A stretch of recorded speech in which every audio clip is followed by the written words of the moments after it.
this lecture, we're going to learn about the differences between deep copy and shallow copy. And we have really seen these things. What we did in our copy constructor when setting up a new memory location to store the data from the source pointer was deep copying the information from the source object. And what the compiler does by default by doing member-wise copy is referred to as shallow copy. This is really the difference. With shallow copy, we're going to do member-wise copy without any care about any pointer member variables that we have in the class.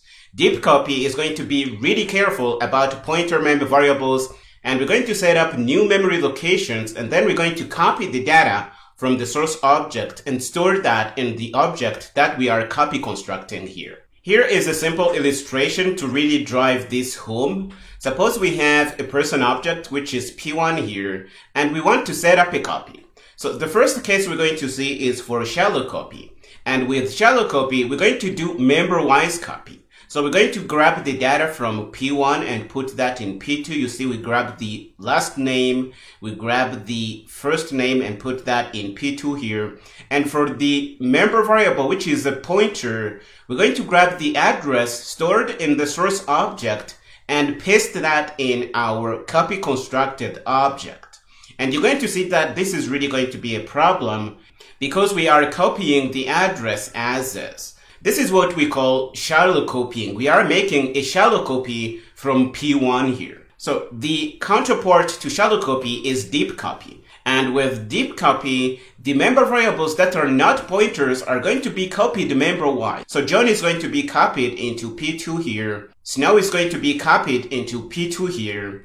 And for the third member variable, which is age here, we're going to notice that it is a pointer. So we don't want to do shallow copy. We want to set up a new memory location, which is going to be this guy here. You see, it is different from what we have in our source object. And we're going to copy the data we have in there and store that in our new memory location. This is what we call deep copy, and you really need to know this. So this is really all there is about the concept of shallow copy and deep copying. So if you want to look at code that does deep copy, this is what we did in the last few lectures when we set up a copy constructor for the person class. You notice here we have our copy constructor, which is using the syntax supported in C++. We are passing our parameter by const reference. And if you look, it is delegating the dirty job to construct the object to the constructor we have on top here.